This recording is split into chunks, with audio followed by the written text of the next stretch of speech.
Hello everybody. आज की इस वीडियो में हम जो दो टाइल बाकी रह गई थी उसके ऊपर उसकी स्ट्रैटेजी को डिस्कस करते हैं जो मैंने फॉलो करी, जो कि है आज हम डिस्कस करेंगे एक्सप्रेशन एंड ह्यूरन जो टाइल है उसके ऊपर। सबसे पहले बात करते हैं ह्यूरन टाइल की। ह्यूरन टाइल मतलब लिसनिंग का जो एग्जाम होता है आपका जर्मन के अंदर।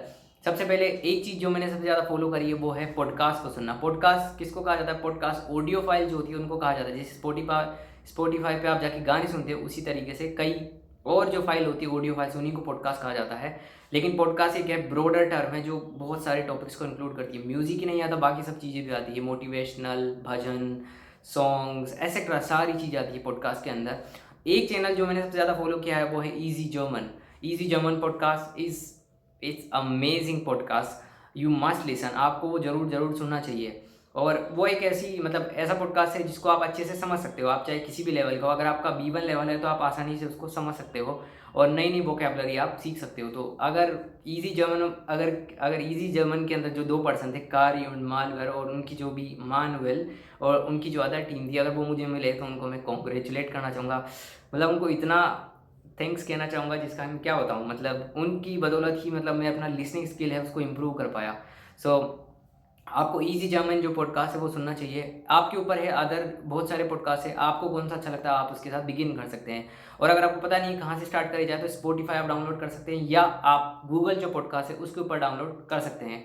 तो वो एंड्रॉयड और जो आईफोन जो है दोनों वर्जन जो है उन पे अवेलेबल है इजीली। आप उसको डाउनलोड करिए और उसको सुनिए डेली बेसिस पे। अगर आप 30 मिनट भी देते हैं इट्स मोर देन सफिशिएंट।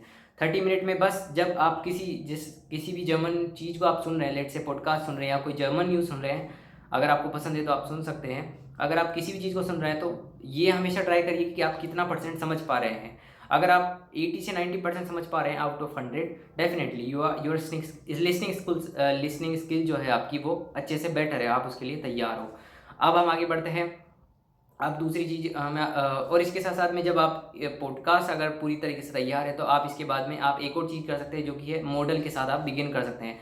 तो अलग अलग मॉडल पेपर दिए हुए होते हैं जिनके साथ में आप बिगिन कर सकते हैं। फॉर एग्जांपल, आप दो बुक्स होती है, B1 सर्टिफिकेट, एक गेट नॉक बेसर। इन दोनों बुक्स को आप परचेस कर सकते हैं या यूट्यूब पे जाइएगा, वहाँ पे सर्च करिए, वहाँ पे आपको ईजिली मिल जाएगा, फ्री ऑफ कॉस्ट है, सब चीज़ें वहाँ पे अवेलेबल है। वहाँ पे जाइए और वहाँ पे जाके आप कर सकते हैं। मैंने लगभग लिसनिंग मॉड्यूल लगभग जो मैंने दिए थे, आई स्टिल रिमेंबर, जब मैंने लास्ट ईयर अक्टूबर में एग्ज़ाम दिया उसके लिए मैंने लगभग 60 या 70 लिसनिंग मॉड्यूल किए थे।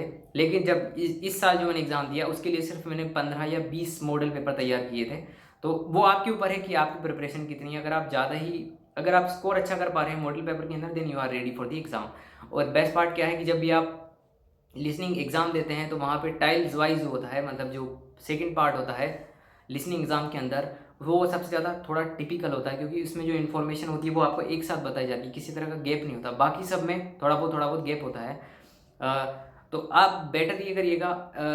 टाइल्स वाइज हमेशा मेरे लिए टिपिकल रहा है, हो सकता है आपके लिए आसान, वो आपके ऊपर है, पर मेरे लिए हमेशा टिपिकल रहा है। तो मैं ज़्यादातर कंसंट्रेट क्या करता था कि पहला और थर्ड और फोर्थ, ये जो तीनों टाइल है इसमें ज़्यादा से ज़्यादा स्कोर करने का। तो जैसे फोर वाला जो था टाइल, वैसा टाइल था जो मेरे को बिल्कुल पसंद था क्योंकि 2 बार उसको प्ले किया जाता है। पहली बार में आप आसानी से पता लग सकते हो कि आंसर क्या है और सेकंड टाइम में आप कंफर्म कर सकते हो। वो ऐसा टाइल था जो हमेशा मेरा लगभग 100% सही जाता था। मोस्ट ऑफ दी केसेस में वो सही होता था, 80 से 90% केस में। फर्स्ट वाले में हो सकता है 1-2 गलतियाँ हो और थर्ड वाले में लगभग वो भी सही जाता था। तो ये तीनों टाइलें, इन पे फोकस करिए, 2 पे भी फोकस करिए। हो सकता है कि कई बार आसान भी आ जाता है। तो वो एग्जाम के ऊपर है कि वो कैसा आता है, तो वो आपके ऊपर है। Okay, alright. सो ये था। अब हम ये था ह्यूरन के लिए। और पहली चीज़ मैंने आपको बताई, अगर आप श्योरिटी हो तभी एग्ज़ाम के लिए जाइएगा क्योंकि इस एग्ज़ाम की जो कॉस्ट होती है वो 4000 होती है। आपको हर एक एग्ज़ाम के लिए 4000 पे करना पड़ता है। ये था। अब आगे बढ़ते हैं। अब आता है एक्सप्रेशन के ऊपर। एक्सप्रेशन मतलब स्पीकिंग का जो एग्ज़ाम होता है, सबसे किसी भी लैंग्वेज को सीखते हैं हम तो सबसे बेस्ट पार्ट होता है, सबसे चैलेंजिंग जो पार्ट होता है वो स्पीकिंग का पार्ट होता है कि बोला कैसे जाए, चाहे वो इंग्लिश की बात करें, जर्मन, फ्रेंच और जितनी भी लैंग्वेज है वो। इसके लिए मैंने क्या किया था, मैं आपको एक स्टोरी बताऊंगा। आई थिंक इन दिसंबर 2020 में मैंने अपना A1 लेवल कंप्लीट किया और A2 उसी दिसंबर के अंदर बिगिन हुआ था। लेकिन कंडीशन वही बनी हुई थी कि मैं बोल नहीं पा रहा था। जैसे मोस्ट ऑफ दी जो जर्मन लर्नर्स होते हैं उनको ये प्रॉब्लम फेस करनी पड़ती है, मैंने भी ये प्रॉब्लम फेस करी। इसके लिए मैंने क्या सोल्यूशन निकाला, तो मैं रोज़ सुबह उठता, चाय पीता और चाय पीने के बाद में टॉयलेट में हम सभी जाते हैं तो टॉयलेट में जाके मैं वहाँ टॉयलेट में जाके खुद से बात करता था, रोज़ डेली मिनट खुद से 10 मिनट बात करना।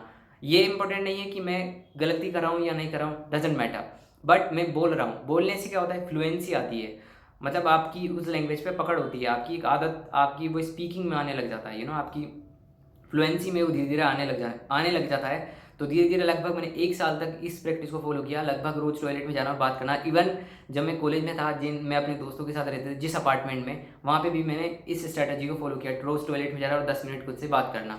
और दूसरा मैंने क्या किया, उसी टाइम पे, इन्हीं सालों में जब मैं ये बोलना सीख रहा था, तो उस टाइम पे मैंने बहुत सारे लोगों से कम्युनिकेट किया। और मेरे एक बहुत अच्छे मित्र है, जर्मनी के अंदर वो रहते हैं, है तो इंडिया से ही, लेकिन वो अभी वहाँ पढ़ाई कर रहे हैं। तो उन्होंने मेरी बहुत ज़्यादा मदद करी। उन्हीं की बदौलत लगभग मैं बोल पाया, B1 में मैं जो बोल पाया वो उन्हीं की बदौलत बोल पाया। तो उनका मतलब बहुत बहुत शुक्रिया, मतलब क्या कहूँ, मतलब जब मैंने बिगिनिंग करी थी जर्मन की, तब से वो मेरे फ्रेंड थे। और उनका B1 लेवल था और मेरा A1 लेवल था, तो लगभग उनको जर्मन की अच्छी नॉलेज थी, क्योंकि जर्मनी में भी रहते, उन्होंने अच्छी प्रैक्टिस भी करी थी, तो उनकी अच्छी प्रैक्टिस थी। तो हम डेली बेसिस पे रोज़ कम्युनिकेट किया करते, भले ही 10 मिनट करे चाहे 5 मिनट करे, डजेंट मैटर, पर मैं उनसे रोज़ कम्युनिकेट करता था। और जब एग्ज़ाम आ गए तब उसको और थोड़ा इंटेंस कर दिया, मतलब और ज़्यादा उनसे बातचीत करना रोज़ जब भी। तो डेफिनेटली तो आपको कुछ चीज़ें देनी पड़ेगी, अगर आपको कुछ पाना है तो कुछ देना पड़ेगा, आपको अपनी तरफ से एफर्ट देना पड़ेगा, वही एक मेजर रोल प्ले करेगा। तो लगभग 1 या 1.5 साल तक मैंने स्पीकिंग की प्रैक्टिस करी, अभी भी मैं करता हूँ। अब तो कम हो गया है, डेली बेसिस पे नहीं हो पाता, लेकिन कभी कभी जब भी टाइम रहता है तो दोस्तों से कम्युनिकेट करना जर्मन के अंदर वो कर सकते हो। अगर आपके पास में कोई पार्टनर नहीं है, एक सोल्यूशन मैं आपको बताऊंगा, आप प्ले स्टोर में जाकर एक एप्लीकेशन है उसको डाउनलोड करिए, उसको बोलते हैं क्लब हाउस। जब आप उस एप्लीकेशन को डाउनलोड करेंगे, वहाँ पे जाइए, वहाँ पे बहुत सारे जर्मन के रूम्स होते हैं, उनको फॉलो करिए। तो क्या होता है कि वहाँ पे 24 घंटे कोई ना कोई भी पर्सन जर्मन में कम्युनिकेट, वहाँ पे अलग अलग जर्मन्स के रूम्स होते हैं, क्लब्स होते हैं, अलग अलग रूम्स होते हैं, वहाँ पे आप जाइए, वहाँ पे आप सुन भी सकते हो, दूसरों से बात करनी है वो भी कर सकते हैं, ठीक है। वहाँ पे अलग अलग तरह के लोग हैं, स्पेशली जो अरेबिक कंट्री के जो लोग हैं, जैसे इजिप्ट हो गया, माली हो गया, इन जगहों के जो लोग हैं, अफ्रीकन कंट्री के हैं, जर्मन के भी कई बार आपको मिल जाते हैं, बट मोस्टली आपको अरेबिक कंट्री के जो लोग होते हैं वो ज़्यादा वहाँ मिलेंगे। तो आप उनसे कम्युनिकेट करिए और उनसे बातचीत करिए, हेजिटेट मत करिए। कई बार हमको डर लगता है, हम किसी भी चीज़ की शुरुआत करते हैं, थोड़ी बहुत हेजिटेशन रहती है, हिचकिचाहट रहती है, बट कोई बात नहीं, टाइम के साथ वो भी दूर हो जाती है। बस आप कम्युनिकेट करिए, गलतियों पे ध्यान मत दीजिए, करिए। और जो भी आप गलती करें, जब भी आप किसी से कम्युनिकेट करें, तो अगले पर्सन को बताइए कि जब भी मैं कोई भी गलती करूँ तो मुझे बताइएगा, क्योंकि यही एक चीज़ है जो आपको इम्प्रूव करेगी।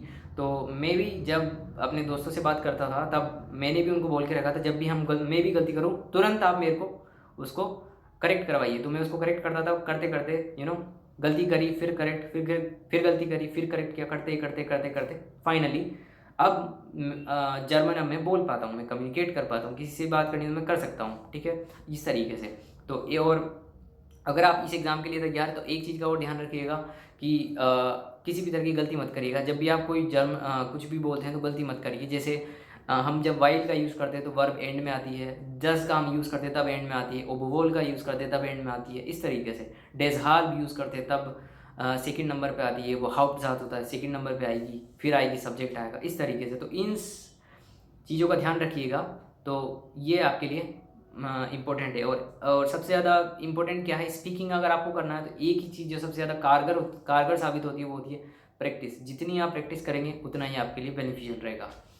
तो ये था ये थे टिप्स एंड टिक्स मेरी तरफ से। मेरी स्ट्रैटेजी यही रही है और मैंने तो क्लियर कर लिया है, और अब मैं आगे का लेवल कर रहा हूँ। लेट्स सी अब B2 का कब करना है अभी पता नहीं है, अभी तो कोर्स करना है, देन सीखना है, कम्युनिकेट करना है, लेट्स सी बहुत चीज़ें करनी है अभी तो।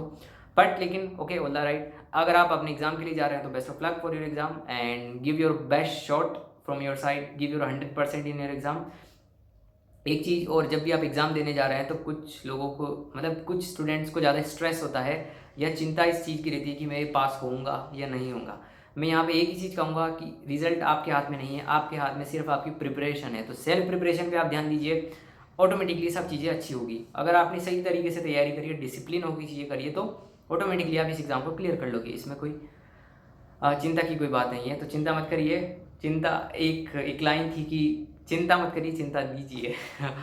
तो मतलब कहने का मतलब, मेरे कहने का मतलब ये नहीं कि आप बाहर जाके सड़क पे सबको परेशान करिए, ये मेरा मतलब नहीं है। मतलब कि आप अच्छे से तैयारी करिए, चिंता मत लीजिए, अपनी प्रिपरेशन पे ध्यान दीजिए और उस पर फोकस करिए, वही एक तरीका है। बाकी स्ट्रेस लेने से कोई भी चीज़ सॉल्व नहीं होती।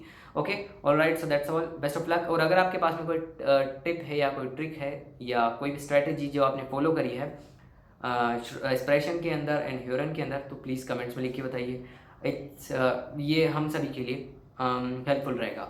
So best of luck for exam and I wish you a best of luck and never stop learning. अगर आपका B1 सर्टिफिकेट हो गया है, आपने क्लियर कर लिया है, तो लर्निंग को स्टॉप मत करिए, उसको कंटिन्यू रखिए। B2 पे जाइए, C1 करिए, C2 करिए, फिर और लैंग्वेज को सीखिए, कुछ नई स्किल को सीखिए, लेकिन कुछ सीखते रहिए। या दैट्स ऑल फॉर टुडे। अब हम मिलेंगे नेक्स्ट वीडियो में नई थीम के साथ। जो चीज़ें थी वो मैंने आपको बता दी है। या so I wish you a best of luck and a great, and I must say a great and adventurous, or you can say a beautiful life is waiting for you in the future.